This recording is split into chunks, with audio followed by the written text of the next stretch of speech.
A'udzubillahi minasyaitonirrajim. Bismillahirrahmanirrahim.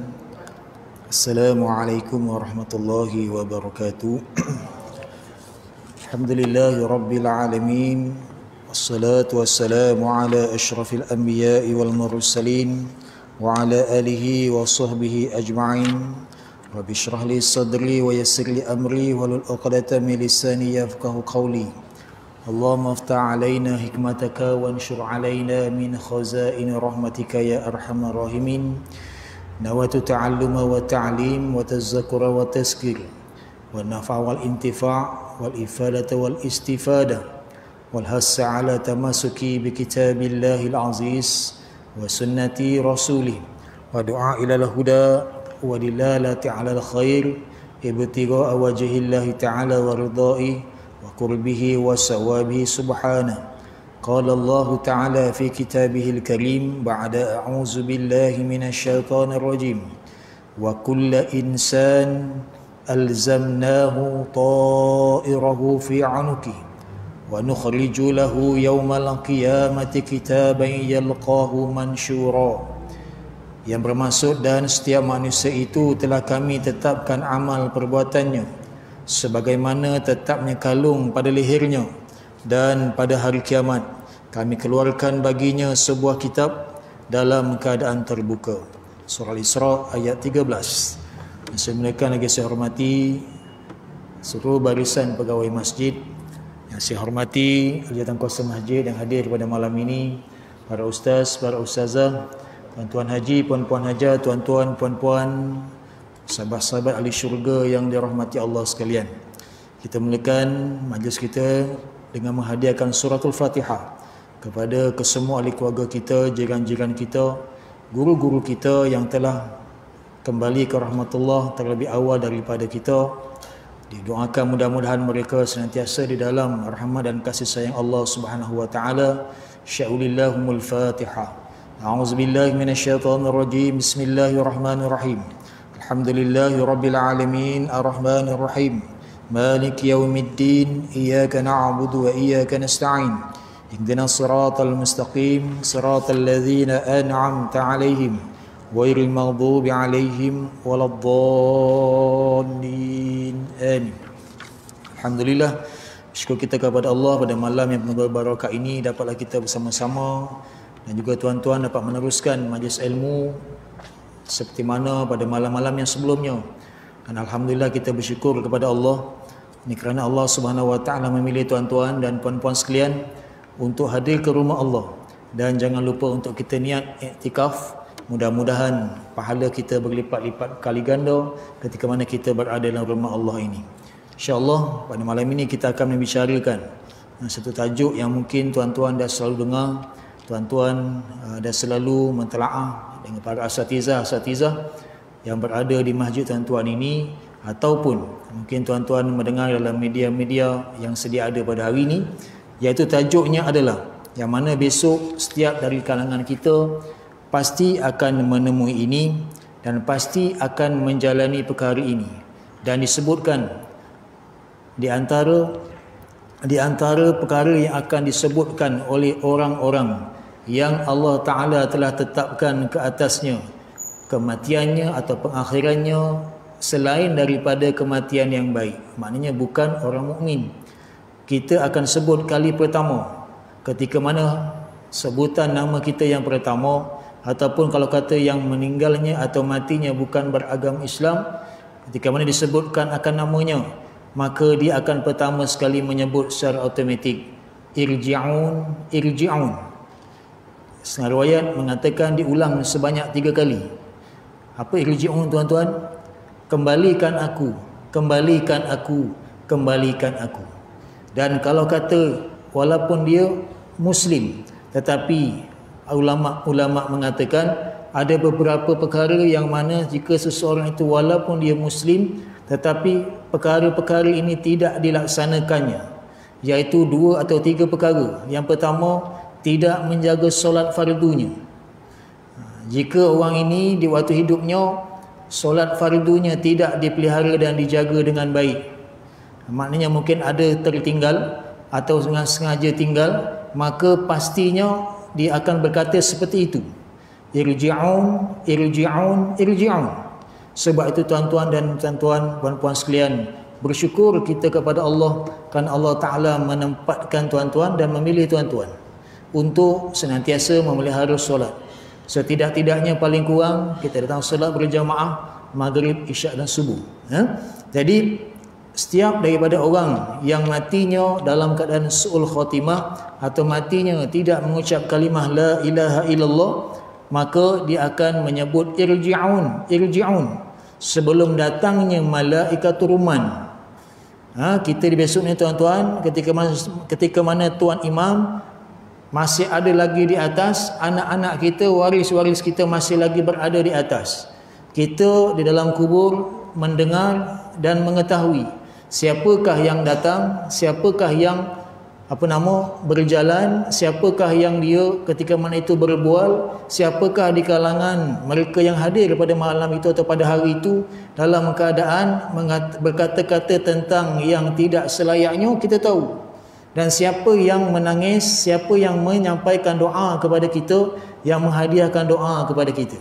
InsyaAllah jika sempat nanti saya akan bagi satu doa, dua doa, apa yang perlu kita bacakan ketika mana seseorang itu diturunkan ke dalam liang lahatnya, dan apa pula doa yang akan perlu kita bacakan ketika mana seseorang itu diletakkan jasadnya di atas, di lubang liang tu, masa nak turun satu, nak letak dalam liang satu, dan apa pula doa yang perlu kita bacakan, yang perlu kita panjatkan ketika mana kita mengkambuskan tanah liang kubur seseorang yang telah meninggal dunia.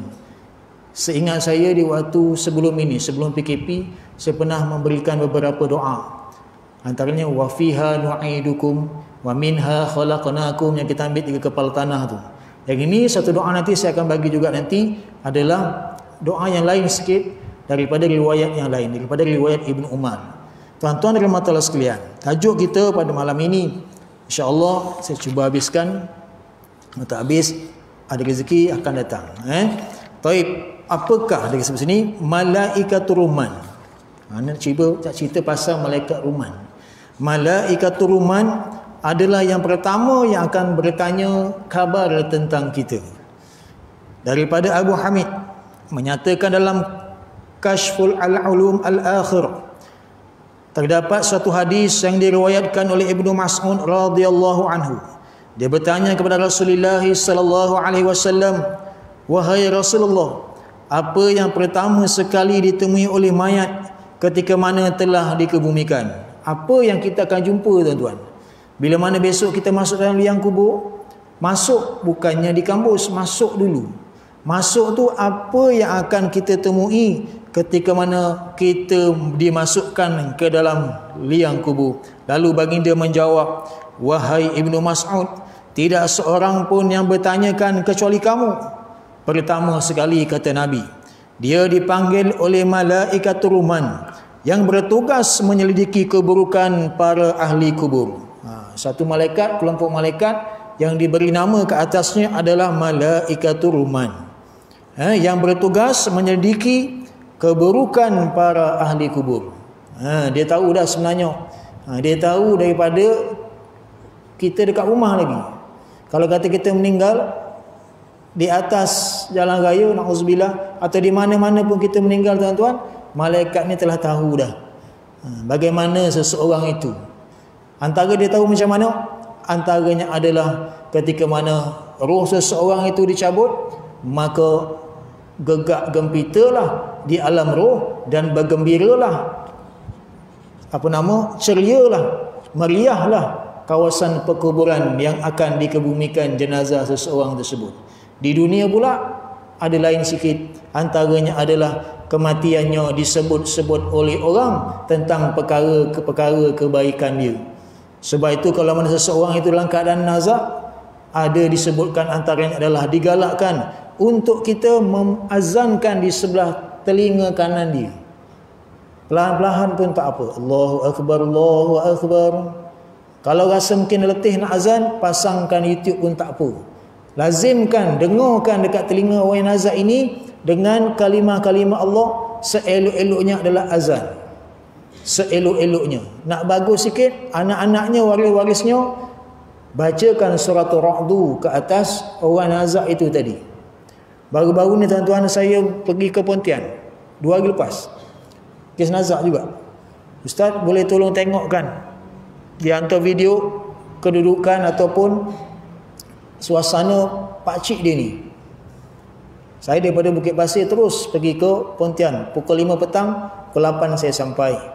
Sampai pukul 8, pertama sekali yang saya bayangkan, asalnya kalau kata nazak ni tuan-tuan, dia mesti dah terbaring, tutup dengan selimut, ataupun biasanya dia akan bunyi mengeluh, ataupun dia mengerang ni jarang-jarang kita jumpa. Sepanjang saya jadi imam dulu sebelum ni tuan-tuan, sekali je saya jumpa yang mengerang. Mengerangnya yang dahsyat, bukan mengerang yang tu tak. Ini dah sampai ke bunyi seperti mana seekor lembu yang disembelih bunyi dia tu. Gitu. Itu yang paling dahsyat saya jumpa sepanjang saya jadi imam dululah. Tapi yang Tuan Haji ni, Pak Cik ni, bukan Tuan Haji, Pak Cik ni lah.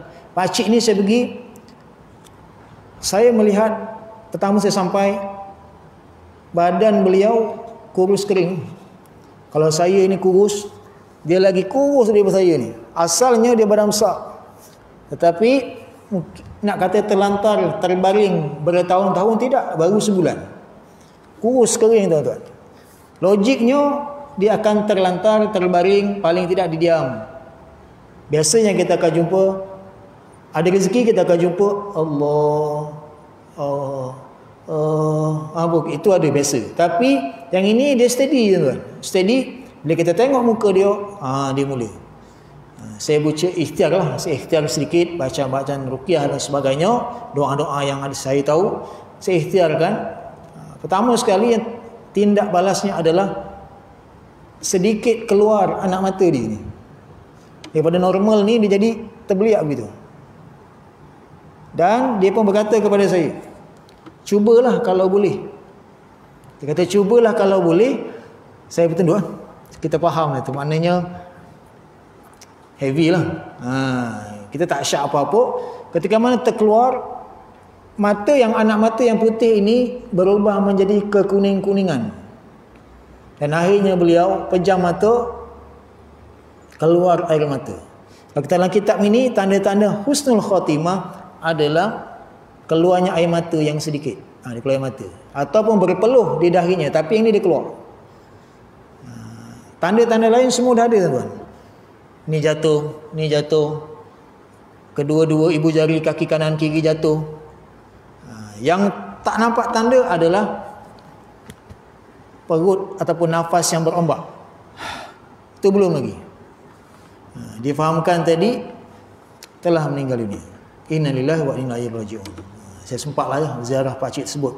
Tuan-tuan dan Allah sekalian, sebab itu malaikat Ruman ini dia tahu dah seseorang ini bagaimana kematiannya ataupun pengakhiran dia.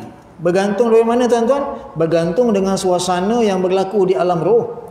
Yang mana alam roh ni tuan-tuan, hampir setiap saat, setiap hari pasti akan mendengar meriahnya, huru-haranya, riuh rendahnya, naik turun. Roh-roh yang naik daripada bumi naik ke alam roh.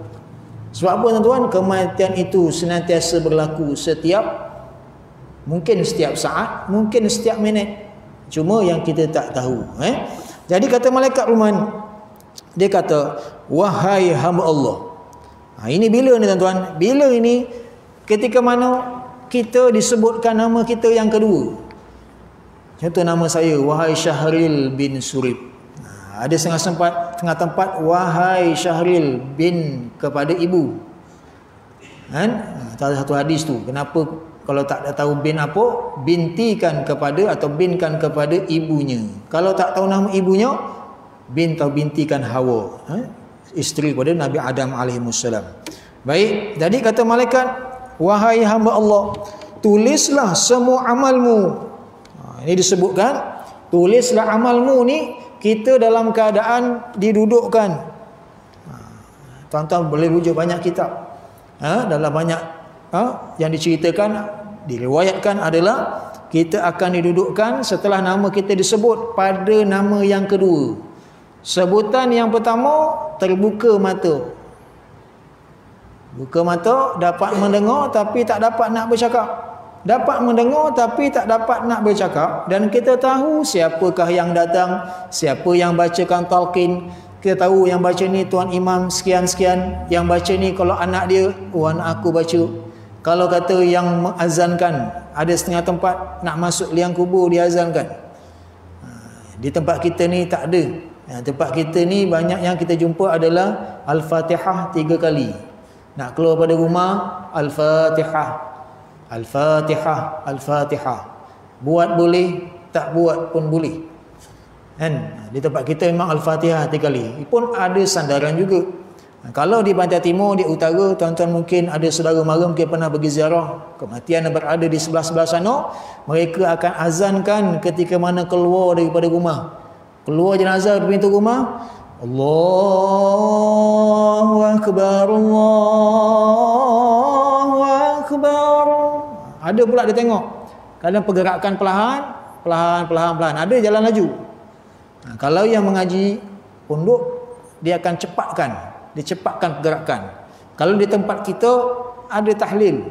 Selepas Assalamualaikum warahmatullahi Fatihah. Lepas tu kita baca 3 kul, kita baca ayat kursi dan sebagainya. Lepas tu doa imam, terus angkat jenazah. Di sana kebanyakannya selepas dia solat, mereka baca doa, terus keluar pada rumah.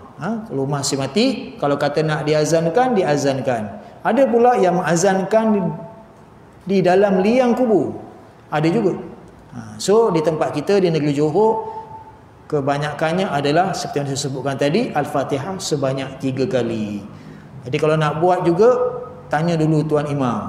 Kalau nak buat juga yang azan tadi, tanya dulu ketua kampung, tanya dulu pengurusi masjid, boleh tak Tuan saya nak buat, supaya tak timbul fitnah dan sebagainya.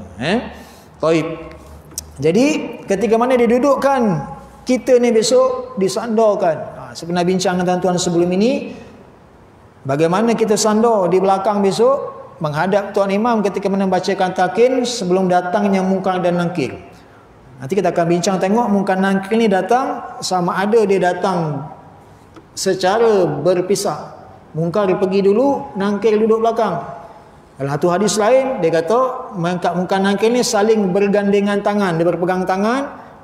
Mari kita pergi bertemu fulan bin fulan yang telah Allah Ta'ala tetapkan hujah-hujah ke atasnya. Itu bagi orang mukmin. Begitu juga yang sebaliknya, tunggu dan nantikan apa yang akan kami berikan kepadamu wahai fulan bin fulan. Di waktu ini Tuan Imam, ahli saudara mara, rakan-rakan masih berada di kawasan kubur. Tunggu sehinggalah semua beransur pulang, maka barulah mereka datang. Sebelum mereka datang, malaikat Ruman sudah berada di dalam kubur kita. Lalu dia kata, wahai hamba Allah, tulislah semua amalmu. Lalu kita ataupun orang yang meninggal dunia tadi menjawab, aku tidak mempunyai tinta dan kertas. Dalam kubur yang gelap gemerlapan itu. Pastinya tuan-tuan, ketika malaikat Ruman ini masuk ke dalam liang kubur kita, pada masa yang sama akan mula masuk daripada bahagian kaki kita, bahagian kepala kita. Satu riwayat lain mengatakan daripada bahagian kaki adalah amal-amal bakti tuan-tuan dan puan-puan. Menggunakan kaki tuan-tuan yang sedia ada ni, datang ke masjid, datang ke majlis ilmu, datang ke kenduri kendara, benda-benda kebajikan. Tuan-tuan pergi mana? Pergi ziarah. Tuan-tuan pergi benda-benda baik. Kaki ni ke mana pergi? Amalnya masuk daripada bahagian kaki. Setengah riwayat. Dan selepas itu datang pula di bahagian kepala kita. Antaranya adalah disebutkan adalah amalan-amalan ataupun perkara-perkara ibadat, solat dan sebagainya. Dan datang pula nanti amalan-amalan daripada sebelah mulut kita. Antaranya adalah orang-orang yang melazimi membaca Al-Quran dan orang-orang yang sentiasa melazimi lidahnya dengan perkara-perkara zikir. Ini sebelum datangnya malaikat Munkar Nakir, mereka ini akan menemani kita dulu yang mula-mulanya gelap akan menjadi terang benderang. Di kala ini masih ada lagi waris-waris kita yang di atasnya. Dalam seminggu dua ni tuan-tuan, sahabat saya meninggal dunia, kemalangan jalan raya. Biasanya ketika mana meninggal kemalangan jalan raya ni, bila dikebumikan orang akan bertanya, si fulan ni mati apa, sebab apa, macam mana ceritanya. Ramai yang akan bertanya. Bila akan bertanya, macam-macam cerita dan macam-macam versinya. Syah belum? Macam ramai yang akan bertanya.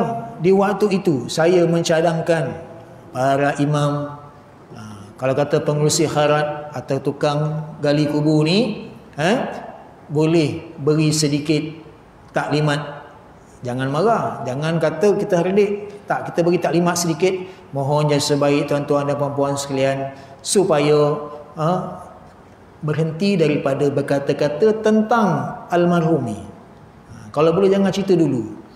Sebab tu setengah masjid dia letakkan signboard. Kalau dikubur letak signboard.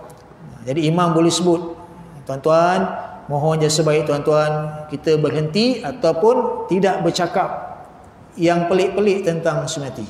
Sebut perkara-perkara yang baik-baik, insya-Allah boleh. Jadi sahabat saya ni ketika mana meninggalnya dalam kemalangan jalan raya tu, adalah yang nyebut yang macam-macam. Patutlah dia mati tu. Macam-macam tuan-tuan. Kita nak cakap tak sedap juga, kita budak-budak muda lagi.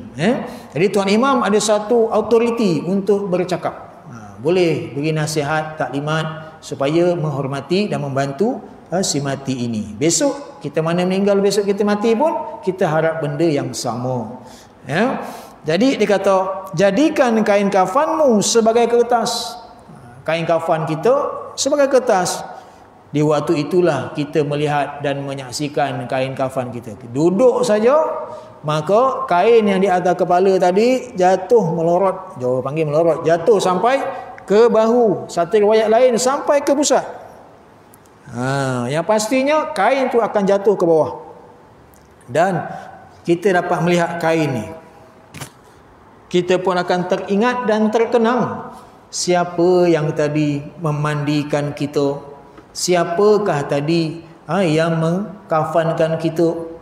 Kalaulah yang memandikan dan mengkafankan itu adalah anak-anak kita, pasti kita akan teringat tuan-tuan.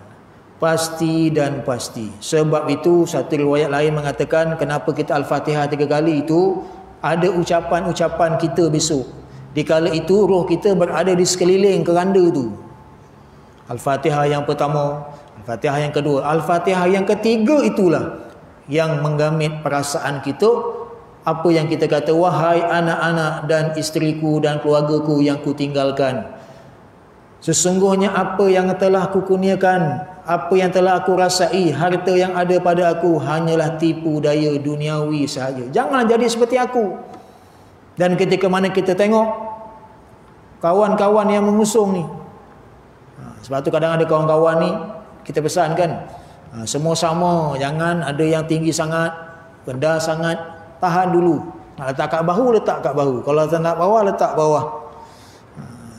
Dia akan cuit kita, dia akan pegang kita. Kalaulah kata yang bawah itu, yang pegang itu orang-orang yang soleh, orang-orang masjid, insya-Allah kita akan merasa bahagia. Pasti mereka akan ingat akan kita, pasti mereka akan mendoakan akan kita. Paling-paling tidak Allah teringat kawan-kawan kita.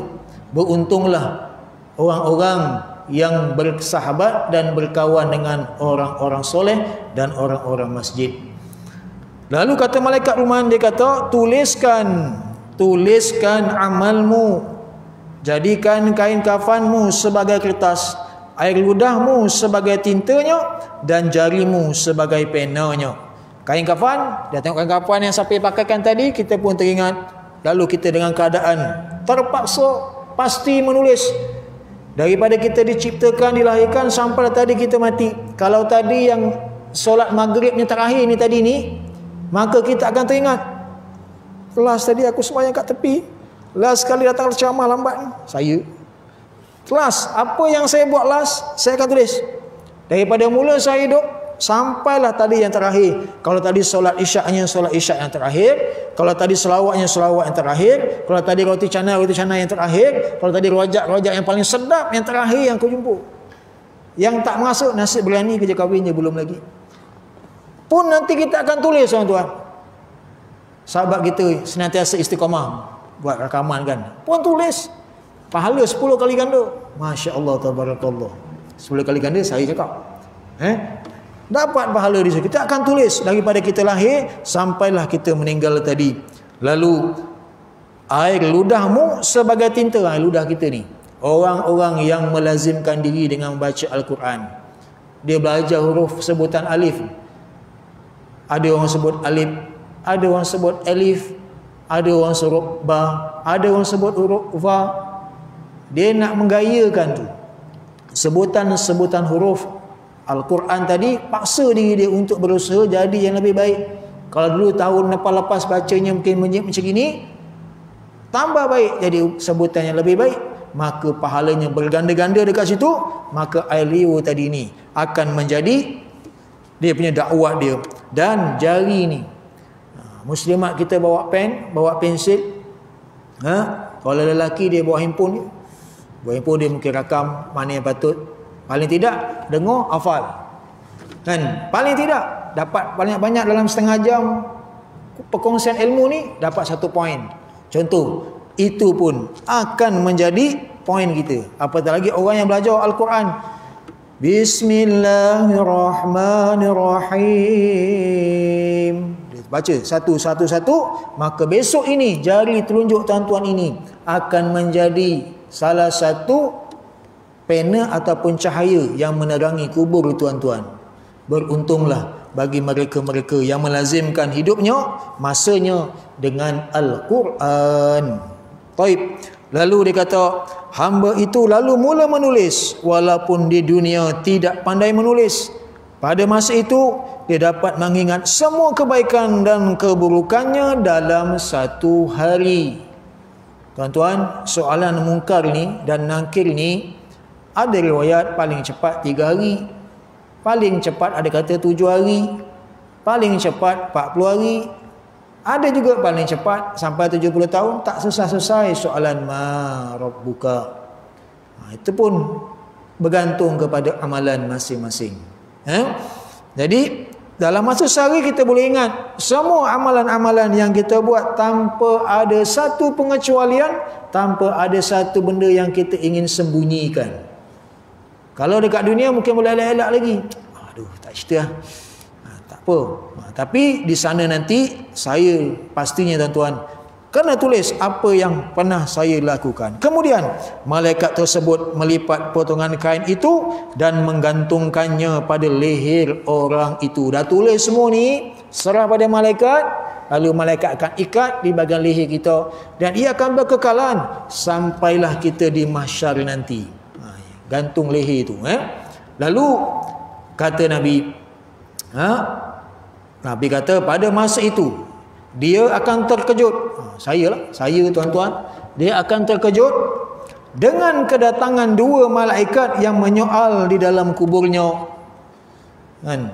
Kita tengok orang yang meninggal, yang diuji kematiannya dengan COVID-19 tu, terkejut. Kita terkejut, dia lagi terkejut. Pasti tuan-tuan, pasti. Memang terkejut. Ada kawan saya asar tiba-tiba biasanya seminggu goyang-goyang pukul 11 meninggal. Itu bahagian dia kan. Maknanya Allah Ta'ala bagi kepada mereka ini ujiannya sedemikian rupa. Dia terkejut, kita pun terkejut. Tapi pada saya, orang-orang yang Allah Ta'ala takdirkan dia meninggal dalam COVID-19 ni, pada saya tuan-tuan, mereka adalah insan-insan terpilih. Dalam 2 tahun ni COVID-19 ni, Allah Ta'ala pilih orang-orang ni. Kita pun kalau boleh tak nak. Kan kalau boleh tak nak. Tapi kalau dah kena, terpilih lah tu. Sambung banyak-banyak tuan-tuan. Mudah-mudahan COVID-19 ini beransur terus hilang pergi, mudah-mudahan insya-Allah.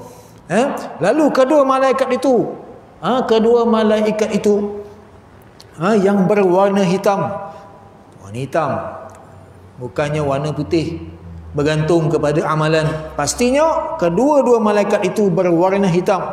Taring mereka menggores ke bumi, rambut mereka sampai ke tanah, suaranya bagaikan petir yang dahsyat, mata mereka laksana kilat yang menyambar, kata Nabi, sedangkan nafasnya bagaikan angin taufan.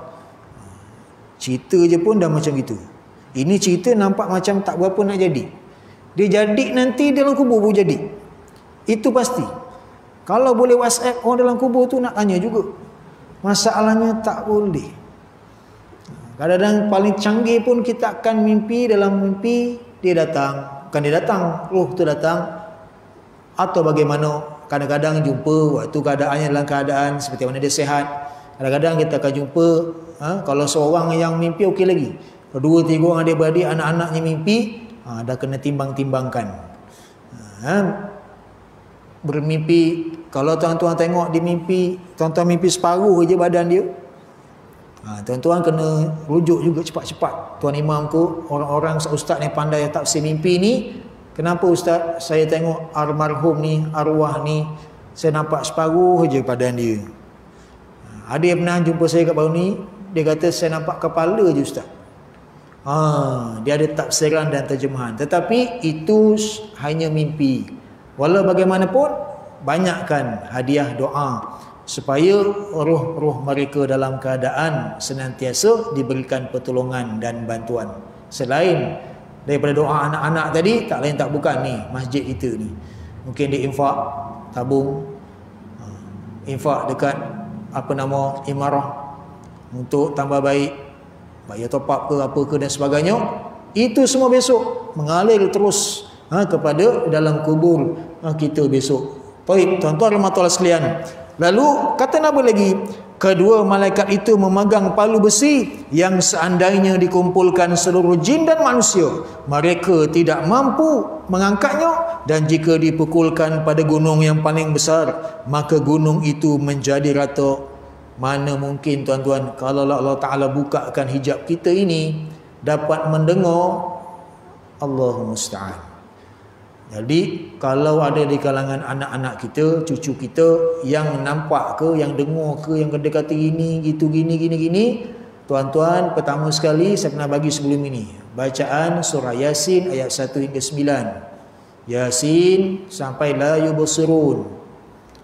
Ataupun tambah lagi sikit, membaca selawat tu, selawat tahiyat akhir tu. Allahumma salli ala sayyidina Muhammad sampailah innaka hamidum majid. Tadi ayat surah Yasin ayat 1 hingga 9. Selepas tu yang kedua selawat yang kita baca dalam tahiyat akhir tu. Ada orang kata selawat Ibrahimiyah. Cara kaedahnya, tuan-tuan baca tadi, kalau bagus tempat yang tuan-tuan selalu buat ibadat. Ibadat pegang kat tempat sejadah tadi, baca tadi Yasin sampai la yubsirun. Selepas itu ambil embus hingga habis nafas, letak dekat mata yang kata nampak tadi, anak ke cucu ke, buat isyarat buang. Lepas itu baca lagi, letak sekali lagi, baca selawat Ibrahimiyah tadi, sama juga, habis ambil nafas, sapu kat sini, buang, buat banyak kali. Kalau dah okey, biasanya pengalaman saya paling lama lah, kalau yang biasa-biasa ni 3 malam dah okey. Kadang-kadang makan masa bergantung kepada sejarah keluarga. Itu nak kena tengok lah. Itu 2 tu saya bagi kepada tuan-tuan, saya dapat daripada guru saya almarhum Tuan Guru Datuk Dr. Harundin. Tuan-tuan kalau nak amal boleh amal 2 tadi tu, surah Yasin ayat 1 hingga 9, dan juga selawat Ibrahimiyah. Tu 2 dulu. Tapi kalau kena badi mayat, dia menggigil, teringat arwah, tidur tak boleh, makan tak boleh, tuan-tuan maklumkan. Nanti minta tuan pengusi ke, nanti saya bagi satu ayat lain untuk badi mayat. Kalau dah gunakan tanah pun tak boleh juga, ada keadaan lain. InsyaAllah mudah-mudahan dia menjadi asbab ataupun wasilah ikhtiar untuk kita sembuh daripada penyakit-penyakit seperti itu. Tuan-tuan rahmatullah sekalian. Jadi akhirnya di sini dikata, jika ada orang yang memandangnya, maka orang itu akan gemetar melihat mereka dan berusaha untuk lari. Sebab tu kalau kata dia tu bomoh ke, dia pawang ke, tak mahu sebut tuan-tuan, dia boleh nampak itu nampak ini, tiba kat kubur dia jam. Dia akan jamnya. Kalau betul dia power pun, sampai situ dia akan, kebanyakan yang saya jumpa dia tak pergi kubur. Yang kampung saya lah, kampung saya. Dia tak pergi. Dia tak akan pergi. Sebab nanti adalah kat kubur dia akan bertemu dan sebagainya. Tuan-tuan rahmatullah sekalian. Oh, dah masuk isyak. Dah. 3 minit. Saya ni takut juga. Jadi tuan-tuan, kalaulah kata ada begitu, tuan-tuan amalkanlah doa tadi, ayat tadi. Mudah-mudahanlah ayat tersebut dapat merawat dan membantu. Kalau kata jantungnya berdebar, tuan-tuan boleh baca alam nashrah laka sadrak.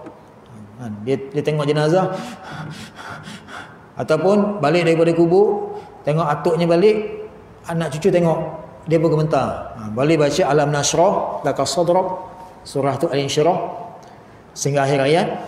Dan yang terakhir membaca antaranya surah Toha ayat 1 hingga 5. Toha ma anzalna alaikal qur'ana litashqa, sehingga akhir ayat sampai ke ayat 5 tu. Tuan-tuan baca juga, boleh hembus ke anak tadi. Kalau ada air ni, hembus ke air, bagi ni minum. Kalau besok malam Jumaat tahlil kat masjid ni, minta tuan imam, mam boleh tak saya tumpang sikit air ni untuk anak cucu saya. Kalau namanya banyak, tak apa, minta dengan imam je, mam tolong bacakan mam, serahkan air niat. Ini namanya sekian. Minta imam habis saja surah Yasin tadi, tarik nafas, hembus. Kalau pakai emas boleh tak? Boleh, tak ada masalah. Jadi kalau baca Yasin, bagusnya tuan-tuan letak air depan tuan-tuan juga, baca, hembus. Tuan-tuan belajar ilmu agama ni, kalau kuliah ni, tak apa, buka je air kat situ. Kita tak tahu mana sebutan-sebutan para asatizah ni mungkin menjadi zikir. Pun sama. Nanti buat minum. So tuan-tuan, begitulah sedikit hari ini, tak dapat nak habiskan lah, tajuknya panjang. InsyaAllah akan datang kita akan sambung lagi apakah yang akan berlaku kepada kita ketika mana soalan yang pertama, ma rabbuka, dan seterusnya apakah yang akan berlaku kepada jasad kita ketika mana soalan ini diajukan ke atas kita. Jadi saya mohon ampun dan maaf apa saya sampaikan tadi mungkin menyinggung perasaan tuan-tuan, mengantuk dan sebagainya.